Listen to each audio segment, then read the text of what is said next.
Oh, yeah. Five-star. LSU. I said, they ain't ready for the LSU. No, they ain't ready for the LSU, huh? They ain't ready for the LSU. No, they ain't ready for the LSU. We the best in the league if you looking for talent. LSU going hard, but we beat Alabama, then we going out to Florida. Drown the Gators, everybody getting bucked when we step in the stadium. This the LSU anthem, you know it's a hit. You don't know another rapper two-step like this. See me screaming out the window, yelling purple and gold. I'm an LSU fan, girl, you know how we roll now. Back and back it on up, hey. Back and back it on up, hey. Back and back it on up, hey. Back and back it on up, hey. TA, we live on a wonderful Friend Friday. We welcome in Pooh Bear. What's up, man? Hey, good evening, guys. Me okay? Yeah, we got you. We got you. All right, Appreciate all right. you. Good evening. Well, evening. I'm not gonna say how good it is. Yes, oh yes. We have a lot to talk about, indeed. Tough night for sure, but we are glad to have you here, Pooh Bear, to discuss it with us. Go ahead and give them your handle for Twitter, and go ahead and give yourself a little ad here for the Gold Boot podcast. We got to let you do that, man. We appreciate you coming on, so we got to let you give your stuff out here. Hey, it's Pooh Bear at Go Pooh Bear. If you don't know how to spell go by now, GAUX _ Pooh Bear, POUGHBEAR. And you can also find me on the Golden Boot podcast. GEAUXLDEN boot. Let's go. Let's go. All right. Well, we're glad you joined in with us, Pooh Bear, to discuss this brutal night to be a Tiger fan. Man, let's go ahead and get into it, guys. Let's bite the bullet and let's discuss it. The Tigers lose in the opening round, first round exit to the Iowa State Cyclones in an absolute heartbreaker. It was a struggle the entire game, made a late push, and they put the dagger in late. Pooh Bear, give me your thoughts on the game. What was most disappointing? What do you think we can build on moving forward now that the season's over? Just give me your thoughts on this game. I think the only positive thing about this game that is that it's over. No doubt, the shooting was just not there. Defensively, we haven't looked this bad all year. There was no energy. I kind of feel bad for guys like Darius Days. His last game, he came back to try to do something special, and it's been a hard year. Rumors swirling. It started fast. Rumors started swirling. Hot seat allegations. Then notices of allegations, and the kid, our kids, they look beat up. They look mentally just not there tonight. As far as building on for next year, I don't even know if we can say there's something to build on because we don't know who's coming back. Exactly. That's the scary part. This was a very promising year to start off with, and then now it's what could have been. Yeah. So yeah, it's no doubt. Yeah. Zach, what did you think about tonight's game? What were your thoughts? Well, my two biggest critiques, for sure, I think the first thing you have to look at is the turnovers. Because when you go and you look at the stacks, you look at the box score, LSU actually won in a lot of those categories. Now, when you look at the box score, it's not impressive either way for both teams because both teams shot in the 30% with their field goal percentage. Iowa State shot at 35%. LSU shot at 37%. Iowa State 12 of 37 from three. LSU 4 of 19. It was 21 point percentage from the 3-point line. You were 16 of 23 on the free throw line. Iowa State surprisingly only shot 10 free throws. They were 7 of 10 from the free throw line. LSU out rebounded Iowa State. So in LSU, I mean, just in a lot of different categories, LSU actually beat Iowa State. But the big category where you lost was the turnovers. LSU had 19 turnovers this game, and it was brutal to watch LSU, how many times they turned the ball over. Iowa State had 15 steals. I mean, a lot of that was just poor ball handling by LSU. And so that's my biggest critique was definitely you did not protect the basketball. You did not. And that cost you a lot of points. It gave up a lot of points. My biggest other critique is you didn't guard the perimeter well. You did not, which we know has been a struggle for LSU basically the entire season, except for early on when they were playing some weaker opponents, which that's because of the caliber of opponents you are playing most likely. And then you get into SEC play, you play now in the NCAA tournament. It was very evident that problem still persisted here, and it just seemed like the entire season they would collapse. And I've mentioned this before. They would collapse on the ball handler inside of the paint, and too many guys would, come together on that one guy, and then somebody's left open in a corner or at the key, and they've got a wide open shot. Yeah. And you're lucky because Iowa State actually missed a lot of their shots from outside. Oh, yeah. I mean, they only made 12. They took 37, but it felt like they made a bunch because it seemed like at every moment you were just like, okay, LSU, we're close here. And then boom, they give up a wide open three in the corner, or boom, they give up a wide open three at the key. And that was really the most brutal part of the game that for me to watch, because you get so close just to let it slip away.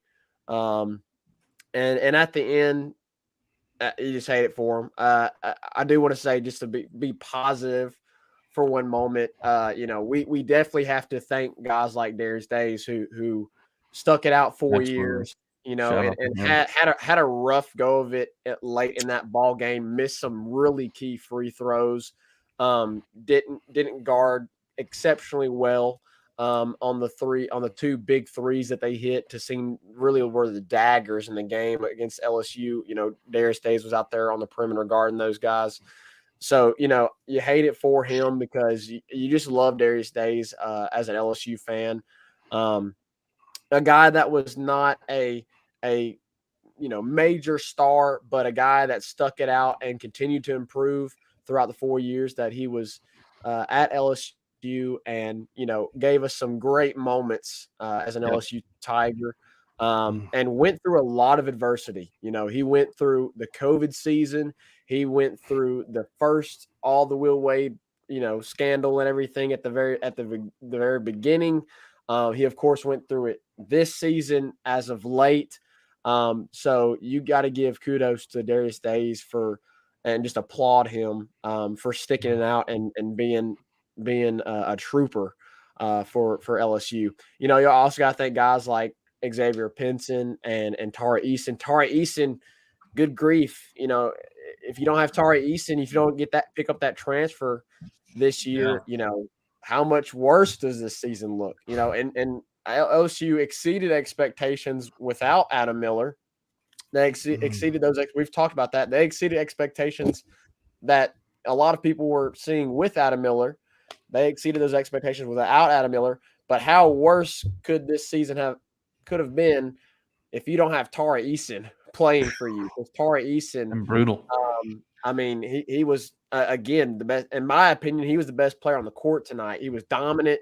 Didn't seem like anybody could stop him.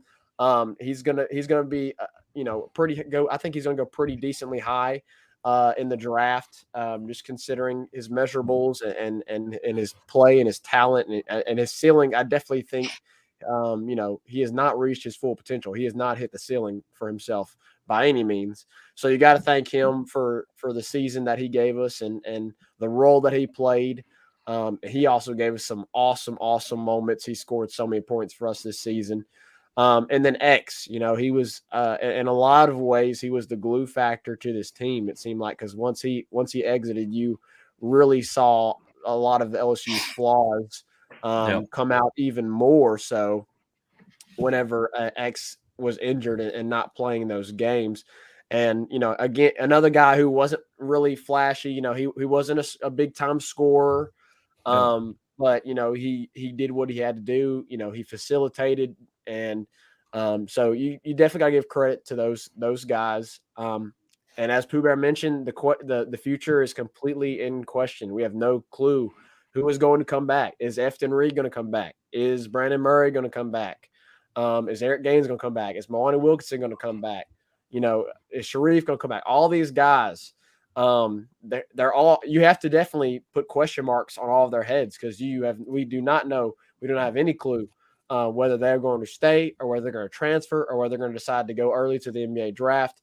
We just don't know. And so, it's the future of LSU basketball obviously is very bleak, and tonight did not help it at all. But to take away some of the positive, we have to definitely take a step back and look at all the great things that these players that are leaving the program did for us.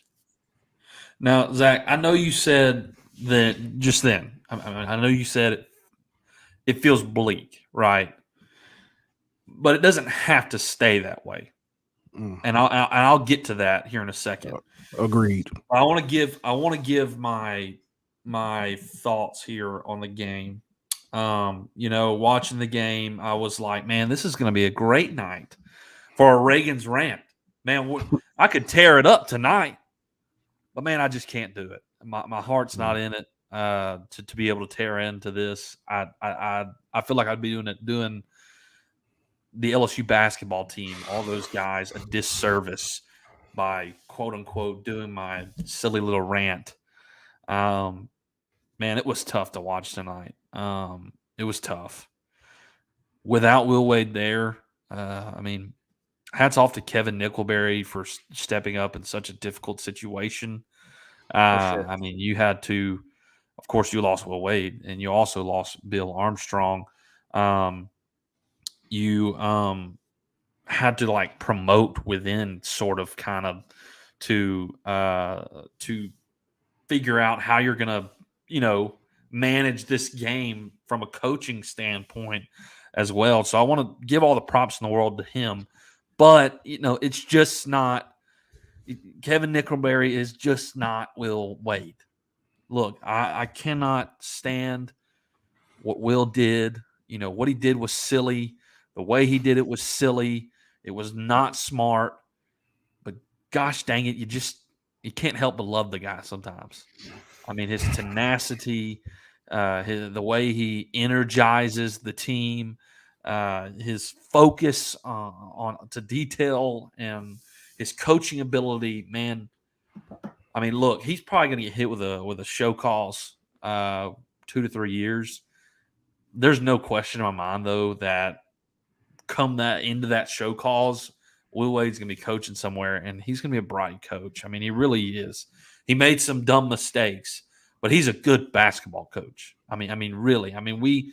We may have been disappointed at times at the fact that he was recruiting at such a high level and maybe not coming up to full expectation. But, at the same time, what could this year have been if Adam Miller stayed healthy, right? We complained this year about certain things and not meeting expectations. And to a certain extent, we're kind of right on complaining about those things, because you can't make the excuse, oh, well, we lost Adam Miller, and just hang your season up because you lost Adam Miller. Look, like Zach said, and we've talked about, they still exceeded expectations. They still did. And look, he is going to go somewhere, and the way that he recruits, which obviously he recruited some illegal ways here at LSU, but look, he recruited, though, and now he has NIL, so recruiter. that can help him out. Yes, he recruited relentlessly, and he's going to do well somewhere. But it just was not the same tonight without Will. Pooh, I think you kind of hit the nail on the head. You said mentally they were exhausted. Yeah, no question. I mean, Yeah. can you imagine what's going through their heads? You know, like you if just think about the season, y'all. Just reflecting on the entire season, like beginning of the season, it's like, man, we have got something, right? Man, even without Adam Miller, we got something, and we're 15-1, and we're rolling, and then X gets hurt, and then you go on a bad stretch, of games without X, and then man, you get him back, and it feels like, okay, here we're rolling a little bit. Let's get some momentum, and it felt like maybe right here at the end we could make a push in the postseason, do something nice with this season, and then shoom, Will Wade has the rug ripped out from under him, and along with the players. And I mean, just think about these 18, 19, 20, 21-year-old kids, like the mentality to overcome that, like as a 18, 19, 20-year-old kid is really hard. I mean, I don't. So I'm not going. What I'm saying is, there's no reason to rant because all of that they went through this year, they don't deserve that. Agree. They were exhausted, and it looked like you said, mentally exhausted, and it just felt like their heart had been ripped out tonight. You saw it on the defensive end. There just wasn't that tenacious defense that we're used to, that pesky pest of a defense where we're poking balls loose, making things happen. And then on the offense, we were like standing still, man. I'm like, it's like we were just looking at Pinson, like watching him. Let's see what he's going to do. We're not moving the ball. And so you end up with, late shot clocks, and you end up with the quality of your shots were just pitiful tonight.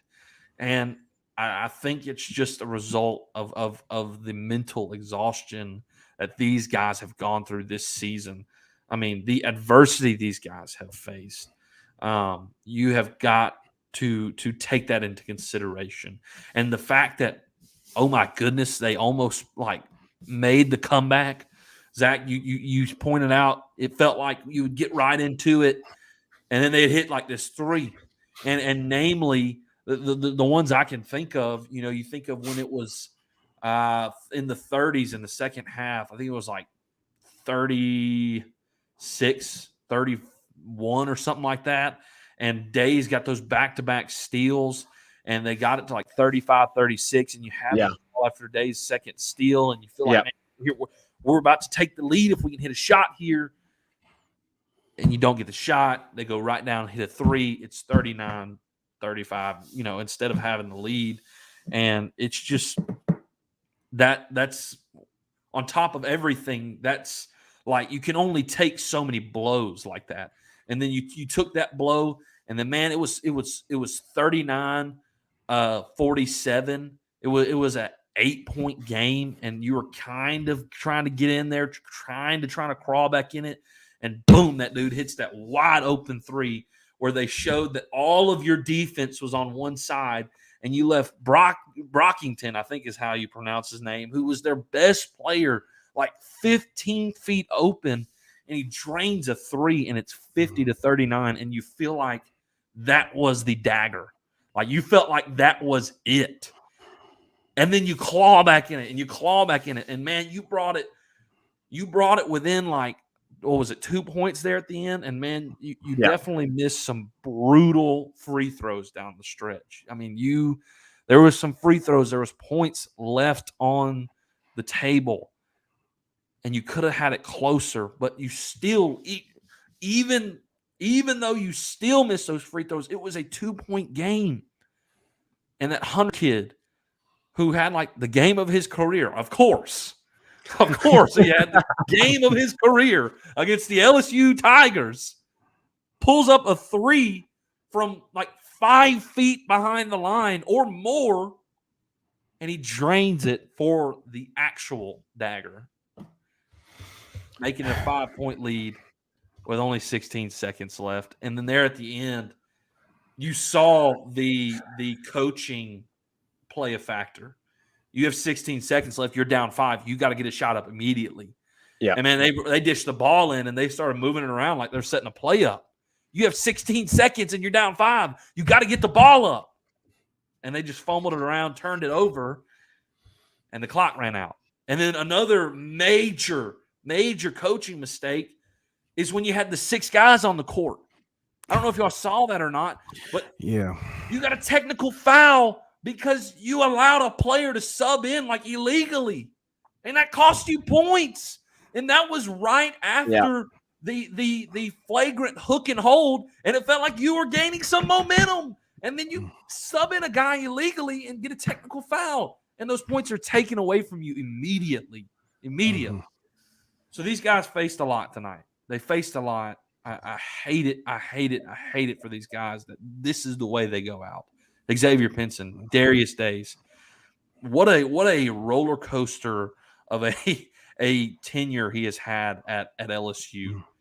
That's my wife, McKenna Lee, who is the guest tonight. That is Pooh Bear from the Golden Boot podcast. Yes, sir. Hello, McKenna. I am, in fact, a man, because that has been a running joke. Yeah, did y'all ever hear that story about? I did. Was it with Blake? Yeah, so Preston's wife heard Blake call me Pooh Bear, and she was asking. She was like, "Why is Blake calling his wife Pooh Bear?" And Mrs. Ruffino was like, "So who are you calling Pooh Bear?" So that's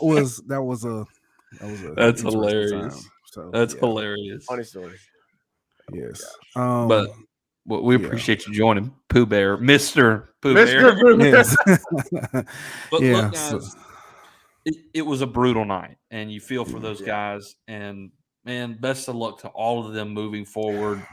Thank you for your commitment to the Tigers. Thank you for going out there and trying your absolute best to try to capitalize on and make of something out of this situation that was just such a horrible, tough situation. I mean, it stunk, but you got to feel bad for those guys. Pooh Bear, we listed some names the other night of potential coaches. I don't know if y'all have talked about this on the Golden Boot or not, but it's coming up Sunday. There you go. Coming up this Sunday. Y'all watch the Golden Boot podcast. Maybe we get a little preview here. Who is on your list, and then who do you think's on Scott Woodward's list?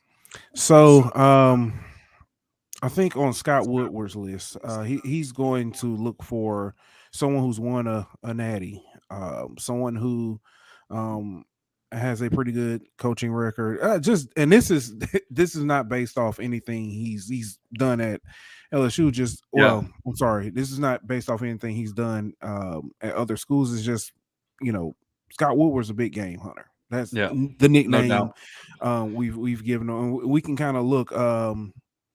Jay Johnson, although he has not won a College World Series, he was there his first year. With Arizona, first or second, but he was there. Some names that I have heard that I can kind of see Scott going after: Scott Drew, Tony Bennett. Tony Bennett is one that I know. Aunt Marshall, has thrown out there. He kind of likes him. The only thing about that, Tony is more of a defensive coach. And something I say often, I repeat, especially to my 5-year-old, defense wins championships, offense sells tickets. And Scott Woodward's he's going to appreciate some defense, but he's going to want to sell some tickets. So I think those are two names that are probably jumping out. There was another guy.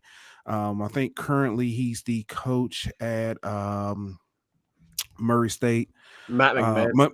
Matt McMahon. There you go.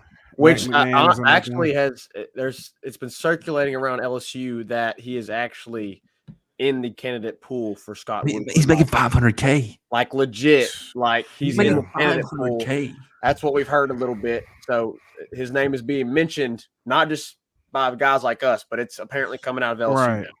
Right. So one name that I think has been mentioned that I would kind of steer away from, that AD that I would not be on my list, is Buzz Williams. Not that Buzz is not a good coach. I just he's not. We don't want him either. Yeah, he's not. I think he's good where he's at. And I think that's a good comment. Yeah. So we're gonna need, the next coach is gonna have to come in. He's gonna have to be a disciplinarian. One thing we've seen throughout Will Wade's tenure is we've had plenty of talent, but we've lost games off disciplinary issues. Absolutely. And when I say disciplinary, I don't mean like fighting with the refs or anything. Yeah. But things like discipline, random, let me shake and bake and shoot a 3-pointer for you. Stuff like that. That's the kind of stuff that I think that we don't need right now. We need someone who's gonna, bring back the fundamentals. Someone who's going to challenge the guys. Some of the stuff we're hearing out of the football team, that Brian Kelly's doing. That's what we need. We need someone who's going to break them down, build them back up. So, well, Pooh Bear, to that point, somebody that I would love to see. I want to see somebody that he can get that is just really good at X's and O's, because as we saw, that was really Will Wade's biggest flaw, was he wasn't a great X's and O's guy. No offensive identity. Offensive identity. I mean, his offensive identity in the years that we scored a lot was, let's give it to Tremont Waters. Yeah. Let's give it to ISO. Yeah, exactly. Yeah, let's give it to Javonte Smart. Let's give it to Nas Reed. Let's give it to Trenton Watford. Let's give it to Emmett Williams. You name a guy. Let's give it to Cam Thomas. Let's bring in Adam Miller, and we're going to facilitate our offense through Adam Miller. And yes, while that worked, but whenever you didn't have your guy, we started really to see where the lack of X's and O's and really came out as a flaw for Will Wade. And so I would love to see Scott go and get somebody that really knows their X's and O's. And you can, and now with NIL, here's the big thing, guys, that I don't know if we've specifically mentioned this just for basketball, but now with NIL, we know LSU has money. Yeah. LSU's got money, right? Plenty. And so now with NIL, LSU can use other businesses that are funneling money into LSU and to these athletes to help recruit at the rate that we were recruiting with Will Wade, are potentially better.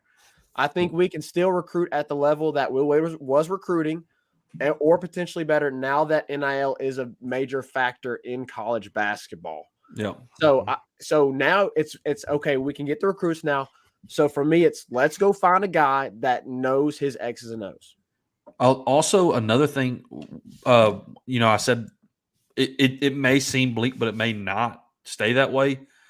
Look, you got Gordon McKernan and you got Gamecoin, who's already signed the whole basketball team to an NIL deal.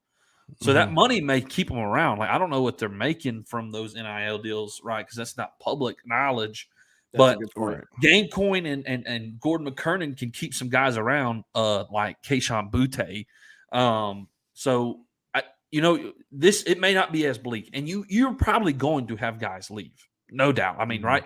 We saw it with at Ordron's exit. We've already seen it in recruiting. Julian Phillips is decommitted, pain. Devin Ray is decommitted, pain. I wouldn't be surprised if Johan Traore here soon's like, my recruitment's open, whatever, right? And you're already starting to see it. You saw it with the football team. I think Johan Traore already did that. Was it earlier? Oh, yes. I haven't.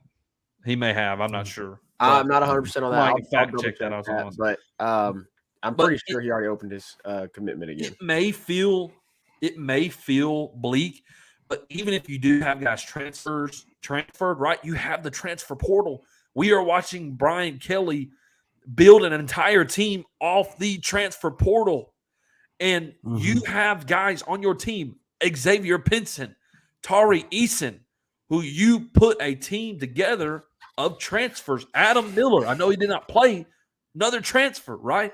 Like, it's okay that you may lose some guys because you can go get some guys. Now, I'm really, really curious because I know we're mentioning guys because we know Scott Woodward's a headhunter. Like, he is a home run swinger. But we do not know what the sanctions are going to bring. And I don't think that Woodward will be scared to go for somebody. But the reality is, will somebody come because of the sanctions they're looking at, right? Like, he can go and get Scott Drew. He can try and go and get Tony Bennett. But will they come with sanctions, right in front of your face? Pending. Yeah. And, I just – we'll have to see. So that's why I'm like, maybe Matt McMahon is more reasonable because the dude's making $500K. Like, he'll come to LSU if you pay him $2.53 million. If you got a two season post ban and you sign him to a 5-year deal and you're paying him $3 million a year, right? Like he'll come. But can you get Scott Drew, who is a number 1 seed right now? Can you get Tony Bennett, who isn't in the tournament right now, but who has won a national title to lead their programs, their respective programs, who do not face or who are not facing sanctions, to come to LSU, where you may get a little bit of a raise, maybe not as massive as what Matt McMahon's would be, but you got to face sanctions. Like, we'll have to see how all that plays out. So, talking about trying to get a good coach in after sanctions. If you think about it. Lane Kiffin went to USC during their sanctions. Yep. Then he turned around and went to Ole Miss in the midst of theirs. If you've got a coach that wants something to prove, they will go, come to your school, especially it's being talked about that, Scott Woodward may give him, instead of giving them a 3 or 4 year deal, give him a 6 or 7. That's something that could, so I think, although I think it'll be difficult, I don't think it's out of the woodwork. And if the coach is worthy enough, say, i.e. Kim Mulkey, we can get them paid. We can pull. Absolutely. That's one thing that Scott has done very well is made sure to compensate coaches, for their skill set. Before we move on, AD called me out on my hat game or the lack thereof. I was going to save this, but since AD called me out, got something for you. Pough had to come. Oh, yeah. Yes, sir. Pough, man. Hey. Yeah. Hey. So I had let's go. I had my hat, and I just made my night. I was telling you, I was telling you before that, I was like, hey, I my hat doesn't fit the same, my head's a little big or so, but yeah, I've got a hat, AD. I'm here with you. So let's go. Let's get it. There you go, AD. Get McMahon 6 years, $30 million. I'm down, bro. That's $5 million a year. I don't know they're gonna pay him that much. AD, I don't know paying that much, but he'd be coming though if they offer him $5 million a year. He'd be gone. That's done. That is a deal. I don't know what the going rate is in so I know in college football, just simply I keep football a lot more. What how the coach pay goes. I'm not sure about basketball, as far as I know that Tony Bennett and Scott, I looked at the numbers, but I don't know specifically. But Scott and Tony Bennett are making between 3 and 4 million. I think it's like 3.4 for Bennett, and I think it's like 3.8 maybe for Scott Drew, and that may be flipped. I'm not exactly sure, but then you look at like Cal Perry, he's like making $8 million a year. Like, he's one of the highest paid basketball coaches, in the country, if not the highest. Yeah. So Scott Woodward already changed the game on the football side. True. A lot of coaches got raises this year because of Scott Woodward. So, contracts, bro. Jeez. So it's a like, lot of why Christmas is Mel cards. Tucker getting a $100 million contract and he's like second year at Michigan State? Like, that's unheard of. I'm not going to talk bad about Mel. Mel was the guy I wanted. So I love Mel. I love Mel. No. For him for getting that money, but you just don't see that. You just don't see that. Not in year 2.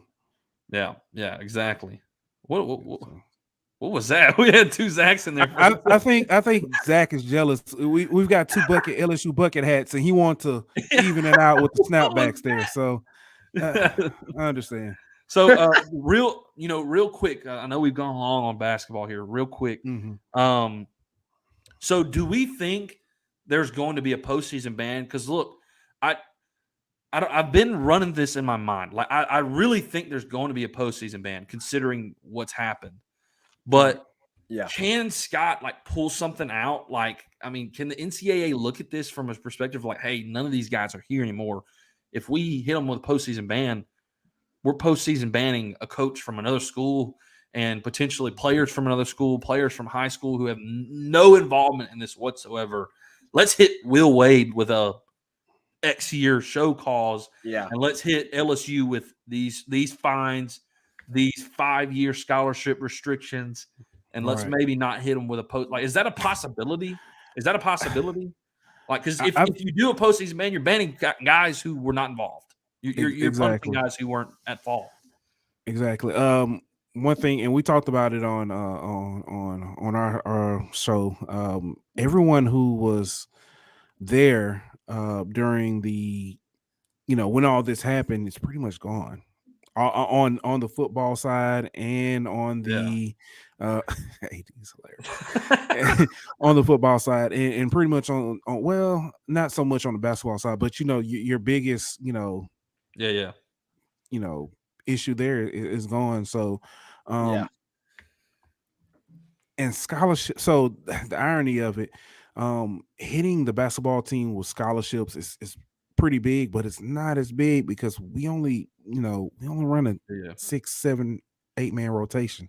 Correct. Anyway, so that they'd be lucky to just get scholarships and fine. So I mean, I fully expect to get the postseason. I don't like punishing guys who are not at fault. So I mean, we'll see how it plays out. But anyway, in my personal opinion, y'all, I don't know if there's a way around not getting us a postseason ban at least 1 year. I think it would be. I would be happy and probably elated if Scott Woodward can work some magic and get us down to 1 season. Yeah. Ban. I think he's working backdoor deals. Yeah. Scott's probably really cooperating. Like he's probably really cooperating right now. Oh yes, sir. You can have that. Oh yes, sir. Anything you need. Yeah. Right. Yeah. So I think I think you're happy and definitely satisfied if you can get out of this and maybe have some, I don't know, scholarship deductions or some sort of recruiting dead period like the football did, here recently, or if you do something and then you have, like a 1 year postseason ban. I think you're happy with that. I mean, I really do, because I personally feel like, with everything that happened in Scott we trust. Amen. Hallelujah. Praise the Lord. But I feel like with everything that happened, like I'm kind of expecting a 2 to 3 year postseason ban. But if you get out of it with 1, I'm satisfied. Yeah. Agreed. Yeah. So, all right, we've talked about it a lot. So let's move forward here. We're going to talk a little bit. Let's briefly, maybe 10 minutes. Let's talk about some recruiting stuff, some transfers potentially. Here recently, you saw Eli Holstein, quarterback, 2023 quarterback, open his recruitment back up. He was committed to A&M, the quarterback from Zachary High School. You had a big recruiting weekend last weekend. You had Tyler Steen specifically on campus. Maybe a silent commitment. Maybe a silent commitment. We'll see. You still got to. Was he at Bama this weekend? Was it this? Is it this coming weekend? He's at Bama, or is it? I know he's at Bama last, but I'm not sure. I'm pretty sure that. Yeah. So that what do you think about Tyler Steen, our potential to land him, and what do you think about Eli Holstein decommitting, and what else have we been hearing? Well, I really like LSU's chances with Steen. Eli Holstein, obviously, I think, it's really early with Eli Holstein. Obviously, with him being Louisiana, I think that's a huge positive that he has reopened his recruitment and decommitted from A&M. Like, I think that's really positive. LSU is definitely now with Brian Kelly, they're going to go after those Louisiana guys. He's made that very clear. Yeah. Is Holstein a guy you go after with? Now it depends also because, now that Jaden Daniels is in the quarterback room, who are you going to lose when who's not going to be there coming into the fall, right? And so maybe you have to go and you have to get you 1 to 2 guys in the class, a freshman coming out of an incoming freshman out of high school, or transfer. And I'm just talking about next year. Right. So maybe Eli Holstein is that guy that they're eyeing if they are expecting to lose some guys in the quarterback room right now that are in there right now. And so, I think that's definitely a positive. And, I would definitely trust BK to do a fantastic job at recruiting Eli Holstein. And he's going to put, all his guys that are recruiting Louisiana out there to do their best work. And so, I think that's definitely a positive to see, but I still think that's, it's pretty early with that because we still have to go through a full football season for LSU and a full recruiting cycle just about to see where Eli Holstein lands. But definitely a positive from what you've seen. To go back to Tyler Steen, I really like LSU's chances. I really do. He had a great visit from what we heard. He had a great visit at LSU. We actually hit him up a little bit ourselves. He appreciated us. I won't give all the details, but he appreciated us hitting him up, and he gave us a little follow on Twitter. And so that was really positive. Anytime you see a recruit follow, certain things regarding to, It's football telling that they are, that's recruiting them, Why would Tyler Steen follow Tigers Avenue? Tyler Steen. So, we're just a little tiny podcast, and here comes Tyler Steen following us. So, maybe that's a big positive. From what we've heard, I don't want to say he is 100% towards LSU, but from what we've heard, he is leaning LSU. And so, I think that's a huge positive. If you get Tyler Steen, I think he's going to be very likely one of your starters. And I think that's probably what they are telling him. He would sure up that right tackle spot. I believe he would be the starter in that right tackle position.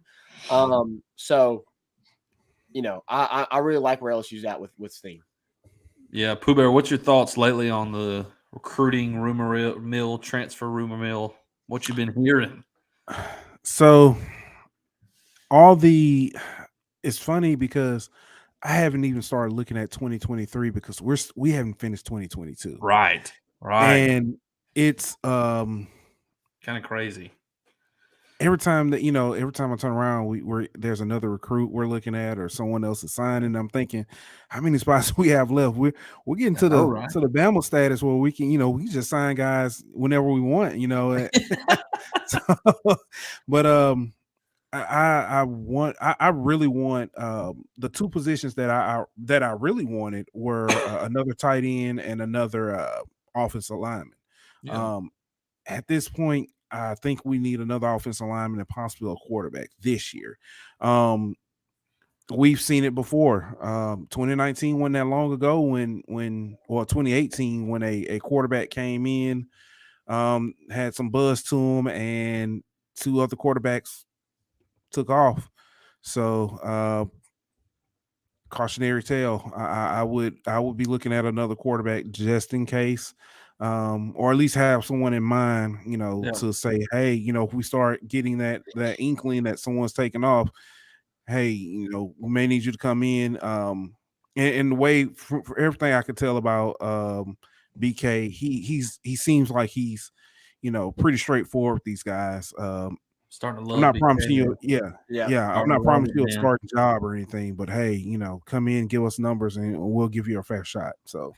And I feel like in that situation, Pooh Bear, with now that you got Jaden Daniels, if you get into that situation, it's probably gonna be somebody where they go, hey, we just need a body, so let's go and get somebody that that may not anywhere near the starter, but somebody that can be a backup, or they can reserve, Walker Howard and let him do his thing, let him redshirt, So I think if we get into that situation, in my opinion, I think they're going after a body. They're not going after a starter, unless you just have some major name drop into the portal and you decide to try and go and get them. Yeah. I honestly, I'm cautiously optimistic. We've won with no offense to the previous coaching staff, but we've won with very incompetent play calling. We've won with on sheer talent. What again? The rumors we're hearing, the hype videos coming out of this camp and stuff, everything we've seen. As AD usually said, the professionalism in this coaching staff, the things we've seen. I think instead of losing 2 or 3 games that we should have won, we're going to win 2 or 3 games that we shouldn't even be in. Yeah. I look forward to this season. I'm ecstatic. Like spring can't get here fast enough. And man. I'm debating, do I leave, a couple days early, get down in New Orleans and party a little bit, then head to Baton Rouge for the spring game, or do I stay home and watch it on TV so I can analyze a little bit better? Either way, man, listen, I'm pumped, and then to have that access to the coordinators. So, I know we may not, things won't get leaked like they did before. We would hear game strategies on Wednesday nights, at TJ Ribs. I don't think we get that, but I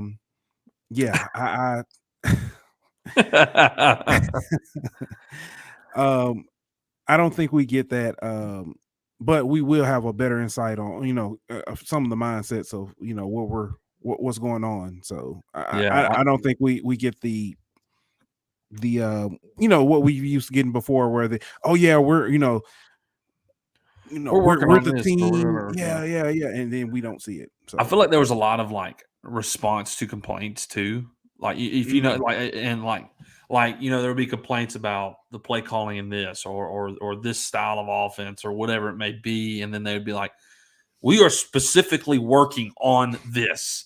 Right. And it would feel like that was a direct response to the complaints of the fan base.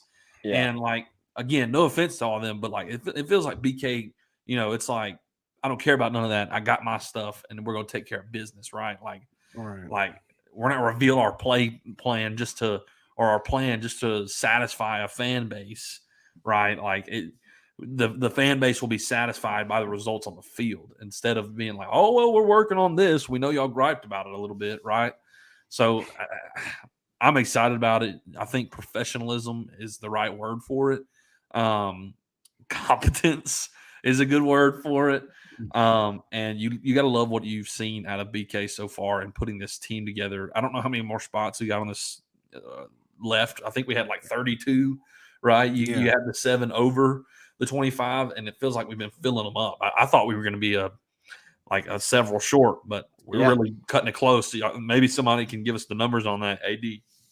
Since you're saying you got a little smart, maybe you can get us that number on how many scholarships we got left or spots. But I want to say it's 1 or 2 left. I was thinking 5, 6 left over, and man, we're right now less than that. This moment. No. I was thinking at the end of everything, it was going to be 5, 6. Oh yeah. I was thinking the same, but they sure have filled them up. He said, "There's AD right there. We got 3 spots left. 3 spots. Okay, that's more than I thought. I thought we had 2. Yeah, exactly. Thank you for your smarts, AD. Thank Boom. you. AD Tip is- of the hat to you, AD. Tip of the hat. Tip of the hat. Hey, tipping. Yeah. Yeah. Now that I have my hat on, you since you called me There out. I'm gonna there you have go. to get one of these things, but then I feel like I'd just be joining the bandwagon. Like, Hey, maybe man, come on. my thing is being Zach Come on. Efron, so maybe I just need to stay in my lane and be Zach Efron and not join the fishing hat club. There you go. You should get you a visor so you can show off your Tebow There you go, haircut there you that you had. That's right. There you go. The Tebow cut.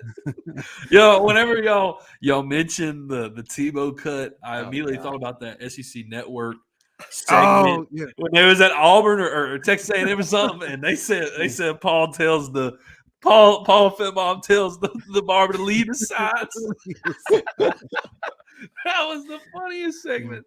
They were talking about Marty Smith's haircut, and they were talking about Tebow's haircut, and they're like, "What do you tell the barber, Paul?" And they said, "Leave the sides." That was absolutely hilarious. Marty was so offended that they called him Bieber. He was like, "No, man, it's not Bieber. Tell him cut it to the side." And I think it was Marcus Spears who said, Oh man, he was cracking up. Yeah, leave the side. That was one of the best Oh, yeah. I've seen. I literally watched that clip probably 2 or 3 times It's so funny. a week just to get a laugh. So every time I see So it funny. pops up. It's hilarious. That's But yeah, funny. So we've kind of ran long here. We're probably going to run long because we were going to do like a post game reaction to the baseball game, but it's still rolling. going. So let's talk about what we've seen so far. Unfortunately, the Tigers are down right now, 5-4. Right. Texas Wonderful A&M. night. Bases loaded, 2 outs in the top of the ninth. You're trying to get out of this inning. So maybe you can tie the game. Maybe you can win the game at the bottom of the ninth. Or maybe we're going to talk some baseball. We're going to talk some baseball. We're gonna talk some maybe it's just baseball. going to be maybe it's just going to be an 0-2 night for the Tigers. Just a brutal, man. brutal night. Oh gosh. So you don't have Blake Money on the mound, and you Yeah. start Ty When you Floyd, need her. and it's a rough start for Ty Floyd. Yeah, It's a rough start. Offensively, you started off nicely because you scored a run in the first, and it felt like, okay, we're going to be okay though, right? And we're going to be all right. And then, man, then I can't remember who came in after Ty. I think it was Grant Taylor, but Grant Taylor I know had 4 shutout innings and pitched great. Right. He looked good after allowing those runs. He pitched great, and now you're on your like 3rd pitcher in the 9th inning here. So, Zach, your thoughts so far? Man, it hurts not to have Blake Money. You're also missing Gavin Dugas out of the lineup. He is sick, supposedly. Hope he can get better soon and maybe play this weekend eventually. Yeah. You're still short Milazzo as well. McManus is still in the lineup. So, man, you're dealing with some stuff, right? You're dealing with Blake Money being out. You're dealing with McManus or Milazzo, being out, and you're dealing with the sickness of Gavin Dugas, and you find yourself down in the start of the SEC play. Yeah, and I What actually thought about that today. I was like, man, LSU actually has kind of been like, well, I didn't really think about it as much, but LSU has kind of like legit been hit with the injury bug here. Yeah. I mean, you had Javon Coleman go down early, who was going to be one of your top arms coming out of the bullpen. Yeah. Also, a guy that they were actually Top looking at to potentially be a starter. I mean, he very well is probably your top bullpen, maybe at least top 3, in my opinion, bullpen catcher coming out. He goes down. Blake Money injures his hand. He's your best pitcher out there. He's been your ace, your go-to guy. He goes down. Milazzo's been dealing with the injury. You don't have him. Gavin Dugas is dealing with the sickness tonight. You don't have him, and it's just like, good grief, man. Like, when is it going to stop? When's the bleeding going to stop? And so, but honestly, LSU defensively, at least point-wise, they haven't done a terrible job. I mean, they allowed this point in the 9th, the 5th run of the game for the Aggies, but they haven't just given up this huge number of points. I mean, they gave up, I think, 2. It was in the I think it was the 2nd or 3rd inning. Yeah, off home runs back to back. Yeah, LSU scored early. At the bottom, I think it was the bottom of the 1st, and then of course A&M took the lead. Then Thompson hit a home run, and and tied it up. Then they were able to get scratch another one across, make it 3-2. Now I think it was in the seventh. In the seventh, the LSU had a chance to at least I think get out of it, and there was a play where Thompson made a great play. It was hit kind of in the hole. Thompson fielded it, and in my opinion, he should have pocketed it. Instead, he throws to first. Trey has to stretch, and because he has to stretch far out and actually catches the ball, surprisingly, but because he has to make that stretch, he has to the runner from third decides to come home. They throw it home. Trey throws it. It's a wild throw. I think McManus caught it, but it still is wild. And they score. They tie it up. So, anyways, the defense has been. This is not pitching. The defense has been very, very spotty at times, and in fact, they are dead last in the SEC in fielding. They are dead last. And so that absolutely has to be cleaned up. I think they're in the like 950s or whatever it is in fielding. I want to say it's like 954, 952. That's bad. That is bad. So they have to clean up the fielding. I'm not sure. Maybe Bobby can give us the stats on it while he's watching the game. I'm not sure if they have any errors on tonight. They have two. There you go. Thank you guys. So that has to get cleaned up. And the offense has to get rolling a little bit more here. Thank you, AD, giving us a little score update. Looks like Michigan State is either they won their game or they're winning their game by 2 right now. Here in March Madness. Close game, it looks A&M like. just scored again, 6-4, by the way. Yeah, Play and A&M just scratched another run across. So it's looking like it's going to be a rough night for the Tigers. I do want to mention this. If this stands and LSU takes a loss here, we've mentioned this before. LSU, they're going to lose some of these games that you don't expect them to lose. A, because it's baseball. B, because even though this is a very, very talented and loaded roster, they're still learning to play with each other, and they're still learning to play under Jay Johnson. And I think that's something that we tend to forget sometimes. Reagan mentioned it, I think it was a couple weeks ago.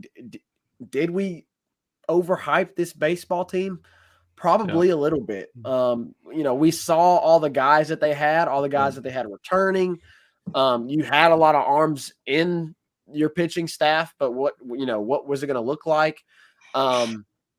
And of course, you have to adjust now to a brand new coaching staff, all new coaching staff. You're fielding a lot of the guys, same team out there, but your fielding looks a little bit differently, and you're still trying to tweak with that. It's still early. But I do want to say not to freak out if LSU loses this one. Not having Blake Money really, really hurts. I'm assuming that we're going to see Mikael Hilliard tomorrow. How does he play tomorrow? I honestly wouldn't mind seeing a Johnny Hole staff tomorrow and then pitching Hilliard on Sunday to try and solidify a win or win the series. Whatever the situation is, either to save yourself from getting swept or to win the series. I would love to see that on Sunday, but they've got to try and gather themselves. And as Paul Mainieri, as much as we've complained about Paul Mainieri and the struggles that he had in the past, one of the things that I did love about Paul Mainieri is 24 hours. If they lose this game, you're going to give it 24 hours, and then you're going to get back to work. So hopefully this game does not stand where it is at. They're going to the bottom of the ninth, 6-4, so at least they stop the bleeding. Thank you, Bobby, for posting that. So maybe we can get a little Alex Box magic here in the bottom of the ninth. But if this stands, I would say not to freak out. This is going to happen. But this is definitely a series that I expected LSU to win, and so I hope they can bounce back in these next 2 games. Pooh Bear, what's your thoughts so far? Got any possums? Yeah, we need some possums. Rowdy possum, baby.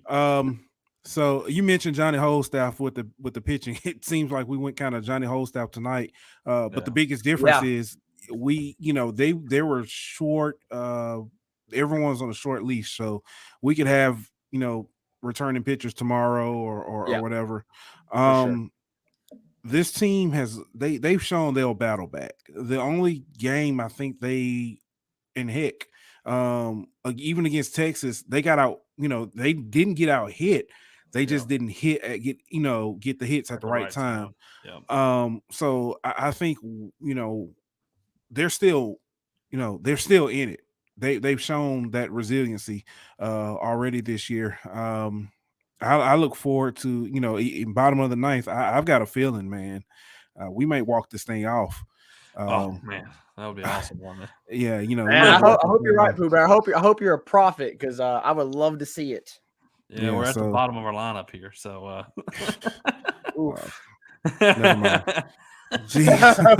never mind. Never mind. But no, I do think that. But I think who's at the bottom is I want to say it's Giacomo.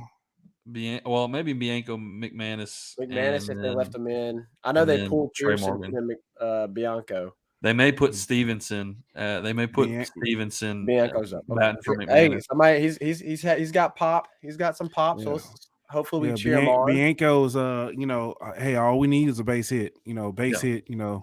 Get on base and get on base, and we'll make something happen. Happen. We've seen wilder things in these games. So, we're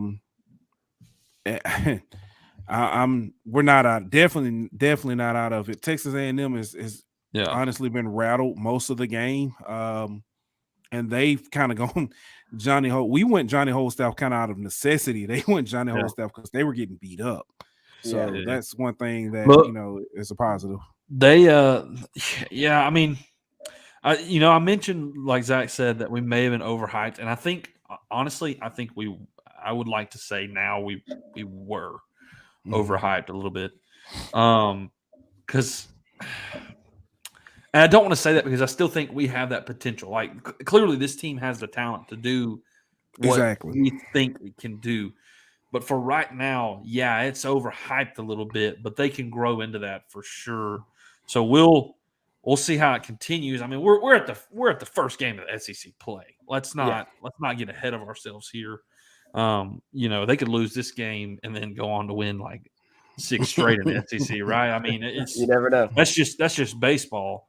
But look, we'll keep it here at least through the bottom of the ninth, and Bianco strikes out for the first out for the bottom of the ninth. We'll keep the show rolling, and we'll kind of keep a live show, whatever here, companion show, whatever you want to call it. Even if we tie it up and it goes on to the bottom, we'll end the show. Reagan equals well. But look, we'll keep it going here. Yeah, they're pinch hitting Josh Stevenson like I thought they would. Okay. And then that should turn the lineup over. So let's really hope Josh Stevenson can get on here. But we'll keep it rolling here until the bottom of the ninth. And then if we tie it up and it goes to extras, we're ending this thing, okay? Hey, let's hit our ads real quick. We need to hit our ads before we do this. Don't forget to follow us on Instagram, Twitter, and Facebook, and also now TikTok, all at Tigers Avenue. If you're watching on YouTube, make sure to click off and hit the subscribe button. We live stream all of our shows like you're watching right now on YouTube, as well as Twitter and Facebook as well. 5-Star Hero, your intro and outro music for the Tigers Avenue. They ain't ready for that LSU. Check out all of his music on all the major platforms. Follow him on Twitter at One Nation Doty and Instagram at Saints Anthem. Also, don't forget to check out his Facebook page for his merchandise, 5-Star Hero. Shout out to Sarah Klein Stevens, attorney at law, our wonderful aunt who continues to support us. Her firm specifically focuses on the needs of the elderly in their community and maintaining their dignity. Here for you, here for your family. Sarah Klein Stevens, attorney at law. Guys, we want to encourage you to go and check out our website at tigersavenue.podbean.com. You can find the playlist to our YouTube as well as all of our latest episodes on the front page. If you go to the pages link, you can find 5-Star Heroes merch and all of his beats that are available on Apple Music and Spotify. If you go to our sponsors, you can see all of the sponsors that support Tigers Avenue and check out all of their info. If you check out the Tiger Times page, you can go and see all of our games that we've attended at Alex Box Stadium, Tiger Stadium, and the PMAC through the years. And if you click on the support page, you can go and find the QR codes for our Cash App and our PayPal to support Tigers Avenue. Again, all of this you can find at tigersavenue.podbean.com. All right. We're back here to continue watching the bottom of the ninth. Also, don't forget to go follow Pooh Bear on all of his social media and the Golden Boot podcast as well. Come on, give your handle one more time. There it is. That's why I knew it was go. I forgot the underscore there. Go_Pooh Bear. Go follow him on Twitter. I've got to be difficult. I've got to throw something in there, Go keep ahead. the trolls off me.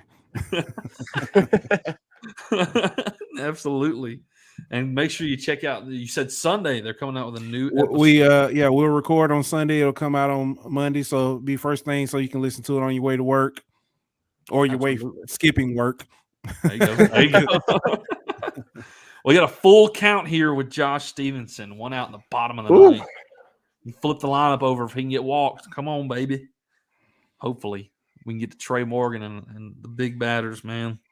Hey, AD mentioned a good comment there. He said, I hope this is the rough spot of the season for injuries happening now. Correct. Yeah, I agree. Hopefully this is the worst it gets. Josh Pearson, I don't know if you're where you're at, Reagan, but he's battling right now. Yeah, Josh AD, I agree, man. Seems like they've been hit pretty bad. Hey, guys, if this goes final, though, we have a savior. It is LSU football. Of course, this past season, it was pretty rough. It was part of the very sad times for Tiger fans, but I'm really excited, really looking forward to the Brian Kelly era.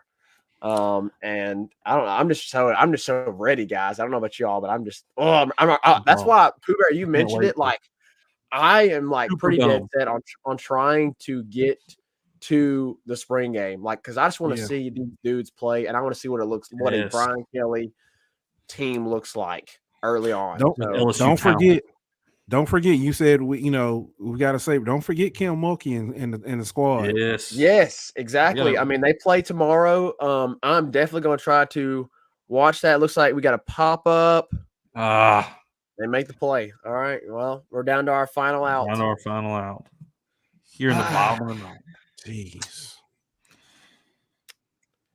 So, anyways, positive. Stay positive. Positive vibes, guys. Kim Mulkey and them, they play at 4:00 tomorrow. I'm at work tomorrow, so I'm definitely gonna be low key, peeping on that score, and I might go on break as soon as the game starts. So, try to watch me a little bit of the game at least. Here's Trey Morgan. Who is one of the funniest dudes on Twitter, Bear None. I agree. Bear None? Pooh always comes in there when and then just says something. Pooh Bear. There you go. I get it now. I get it. Pooh always comes in there and he says something. He kind of slips it in there, and you're like, "Oh yeah, he just said that." Pooh Bear just said that. Like, oh, he did just say that. I think he does it. He does it intentionally. Strike. Oh my. Do they cut? Where we at, Reagan? 0-2 on Trey Morgan. That ball is high and outside. Oh my goodness. That's late. Oh, I agree. Gosh, that's not Trey did not like it either. I guess the rest are trying to go home a little early. Good grief. That's outside. Did not like that call. It seems like we're at least all close down to our last strike here. Can Trey Morgan keep us alive? Man, it wouldn't be awesome if he could just get on. We need some of that Pooh Bear magic. Come up and tie it, man. Hey, maybe I'm feeling a walk off tomorrow or something. I don't know. This is stuck out. Game over for the Tigers.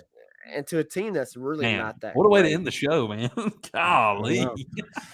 Brutal. Over. It is a brutal night for LSU. It is not a You fun know, night to be a Tiger fan. And I know other fan bases go through it, but you gotta Yeah. think LSU fans have this roller coaster ride that we Man, go we've been on. going through it, man. 2011 was I was actually deployed during the 2011 season, and when I got back, I came home on Christmas Day, so I was ready to watch the national championship game, and then that happened. Oh, God. So Brutal. I was ready to go. 2011 was really like a cliff. Like we were working our way up, and we got to it, and then it's like, yeah. Then if you look at the 2017 basketball season, we were riding this high. We're not, we're SEC champions, and then the Will Wade stuff. Yes. Then you look at 2019, we're riding this high. Then Joe Brady leaves. Then the whole team leaves. Then 2020 happens. Oh, 2021 happens. So it's like we're always on this roller coaster ride, man, and it's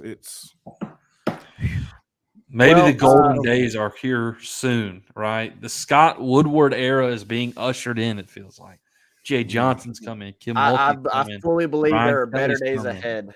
right? Now you have a basketball coach that's going to be Will Wade. I mean, not Will Wade. Excuse me, Scott Woodward's guy. Not going to be have. He also hired a volleyball coach too. So the volleyball season is, we'll have to see how that goes. Former LSU player who was, I mean, like all SEC, came from Texas. She was assistant coach at Texas. So I'm looking, I think it's, we've got some bright days ahead. I would definitely not be upset if Scott Woodward era is Woodward had to hire like every single LSU athletic coach. Like, I'd be good with it. Except for maybe Tarina. She's doing good. Yeah, Beth's doing good. I'm saying, at any point, Beth Tarina may be the only good thing to come out of Joe Elite this time. I mean, good grief. There wasn't much, if any. So, hey, tomorrow is I fully believe tomorrow is going to be a better day. I think baseball. I'm going to hope that baseball gets it done, and I'm really excited to see the LSU women's basketball get it going. So, let's for sure look forward to tomorrow. Let's be like the baseball team in the Pulmonary era. Let's sleep this off. Let's forget everything that happened tonight that it has put us in this damper of a mood, and let's look forward to tomorrow and hopefully there'll be 2 wins tomorrow for the Tigers. Yeah, absolutely. Let's hope so. Let's hope they can finish out win this series. Maybe, I don't know, Mikhail maybe can pitch a little bit better and our bats can get going a little bit better, and maybe we can capitalize on Saturday and Sunday and win this series and move forward from this, because boy, oh boy, was it a tough night to be a Tiger fan. Hey, let's hit our social media one more time, and then we'll come back and we'll close the show out. Facebook, Instagram, TikTok, and Twitter, all at Tigers Avenue. Go follow us on all of those, as well as YouTube. Click off here and click the subscribe button. We go live on YouTube for all of our shows, as well as Facebook and Twitter. Appreciate it. The like, follow, and share. Also, don't forget to go follow Pooh Bear at go_Pooh Bear on Twitter. We really appreciate him joining the show tonight. Appreciate you, Pooh Bear. We loved having you on. We'll have to have you on as well. It's Friends Friday in the Tigers Avenue. We'll catch you next time on Monday, the next edition of Tigers Avenue. Take us out, 5-star. Peace. Who that 5-star? Who that 5-star? In the